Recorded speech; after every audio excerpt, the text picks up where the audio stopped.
সর্বশেষ প্রশ্ন, জাকিয়া জান্নাত আপনি লিখেছেন, একজন আমাকে বহু বছর আগে থেকে পছন্দ করে, সে সময় চেয়েছে, প্র্যাকটিসিং হওয়ার চেষ্টা করছে, সমাবেশে হয়, সে স্টুডেন্ট, সে চায় গ্রাজুয়েশনের পর বিয়ে করতে, তার সাথে আমার কথাও হয় না, আবার তার প্রতি কোনো ফিলিংসও নাই, হারাম রিলেশনশিপের ব্যাপারে হুঁশিয়ারির পূর্ণ অবগত আছে আমি এবং সেও। আমার পরিবার জানেও ব্যাপারটা, তাকে কি সময় দেওয়া উচিত? ইসলাম কি বলে? এভাবে কমিটমেন্ট দেওয়া কতটুকু যুক্তিযুক্ত? দেখুন, এটা একটা ব্যাধি। তরুণ বয়সে কেউ কাউকে পছন্দ করে রিজার্ভ রেখে দেওয়া, এটা কোনো ভালো কালচার না, এটা ভালো কালচার না। আমাদের সমাজে এটাকে বলে এঙ্গেজমেন্ট। আংটি একটা পরায়া ওটা দখল করে রেখে দিলাম। ইসলাম এরকম কোনো সিস্টেম নেই। বিশেষ করে অভিভাবকদের প্রতি আমি উদাত্ত আহ্বান রাখতে চাই যে আমাদের তরুণদের চরিত্রকে হেফাজত করবার জন্য, তারা যদি প্রাপ্তবয়স্ক হয়ে যায় তাহলে তাদেরকে হারাম রিলেশন থেকে বাঁচার জন্য ওই যে আংটি একটা পরায়া নাটক করার চাইতে আগদ পড়ায় রেখে দেন।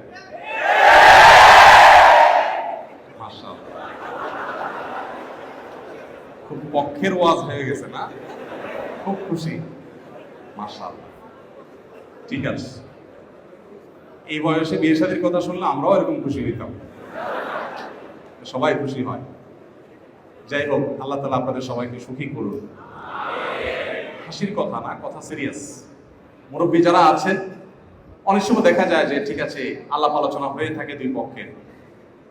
ইসলামী শরীয়ত পরিষ্কারভাবে আমাকে যে বিধিবিধান দিয়েছে সেটা হলো বিয়ের আগে কোনো প্রকার যোগাযোগ জায়েজ নাই। আপনি বলেন যে আমি যোগাযোগ করব না, এমনি অপেক্ষা করছি, তাহলেও মনে মনে জেনার সুযোগ তৈরি হয়। ওয়াই নট আগদ? সমস্যাটা কোথায়? আগদ হয়ে ছেলে ছেলে মতো মেয়ে মতো থাকুক। ওরা যদি হারাম রিলেশন করে বছরকে বছর ঝুলে থাকতে পারে, তাহলে আগদ হয়ে ঝুলে থাকতে সমস্যাটা কোথায়? সম্পর্কটা হালাল হয়ে গেল। এইটা যদি অভিভাবকরা একটু তাদের সদয় দৃষ্টি দেন তাহলে সহজ। আমি সবসময় একটা কথা বলি মুরব্বীদেরকে, বিশেষ করে, যে আপনারা যারা মুরব্বীরা 25 বছর বয়সে আপনাদের বাপ আপনাদেরকে বিয়ে করাইছে, আপনার উচিত আপনার ছেলেকে 20 বছর বয়সে বিয়ে করানো। কারণ কি? কারণ আপনার সময় Facebook, YouTube, mobile phone, smartphone, Android phone এগুলো ছিল না। আপনার ছেলের সামনে এই সমস্ত চ্যালেঞ্জ সামনে আসে। আপনি যদি উপযুক্ত সময়ে ছেলেকে বিয়ে না দেন, মেয়েকে বিয়ে না দেন, তাদেরকে যদি ঝুলায় রাখেন, কি বলে পায়ের উপর দাঁড়াও, ছেলে কি আরেকজনের পায়ের উপর দাঁড়া রয়েছে? এই একটা ফালতু যুক্তি দিয়ে ছেলে মেয়েদেরকে যারা ঝুলিয়ে রাখেন 30 বছর 32 বছর পর্যন্ত বিয়ে দিচ্ছেন না। আমি এক এলাকায় গেছি, হলো নারায়ণগঞ্জে, মাহফিলের সময়। তো আমাকে এক লোক কাগজ লিখে দিছে, বলছে এই এলাকার মুরব্বীদের একটা সমস্যা হলো তারা ছেলে মেয়েদেরকে 30-35 আগে বিয়ে দেন না। এরকম এলাকাও আছে, এই প্রবণতাটা এই টাইপের, খুবই গর্হিত একটা কাজ। মনে রাখবেন মুরব্বীরা, ছেলে মেয়ে যত অপকর্ম করবে এই সবগুলোর দায় ছেলে মেয়ে তো ভোগ করবেই, আপনাকেও বহন করতে হবে তারা যদি অন্যায় কাজ করে। সময়টা খুবই চ্যালেঞ্জিং, তাদের চরিত্র রক্ষা করা কঠিন। আপনি যদি এই আমলে থাকতেন, আপনি যদি আপনার ওই আমলে 25 বছর বয়সে বিয়ে করেছেন, এই ফিতনা যদি আপনার আমলে থাকতো, তো আপনি 15 বছর বয়স থেকে বিয়ের জন্য বলাবলি শুরু করতেন। আমাদের এখন তরুণদের যে সমস্যাটা, এটা মুরব্বীদের বোঝা উচিত। আমি সবসময় বলি, লেট ম্যারেজের যে একটা ট্র্যাডিশন, একটা ফ্যাশন, একটা স্টাইল শুরু হয়েছে, এই স্টাইলটা যে কত ভয়াবহ সেটা আপনি সমাজের চতুর্দিকে তাকালে দেখবেন। ডাক্তারদের কাছে বন্ধা রোগীদের যে সিরিয়াল, আপনি কল্পনাও করতে পারবেন না। কারণ সময় যখন চলে যায় তখন মানুষ আসলে চাইলেও অনেক কিছু আর পায় না। সো সময় থাকতে সেটি হওয়া উচিত। কোনো হারাম রিলেশন নয়। এই যে ঝুলিয়ে রাখার ব্যাপারটা, এটা শরীয়তের দৃষ্টি কিন্তু কোনো ভালো কিছু না। একজন রাজনকে চয়েস করে বলেন আমরা কোনো যোগাযোগ রাখছি না, ঝুলে রাখতেছি। তো ঝুলে রাখার দরকারটা কি? বিয়ে শাদী বিষয়টাকে ইজি করেন।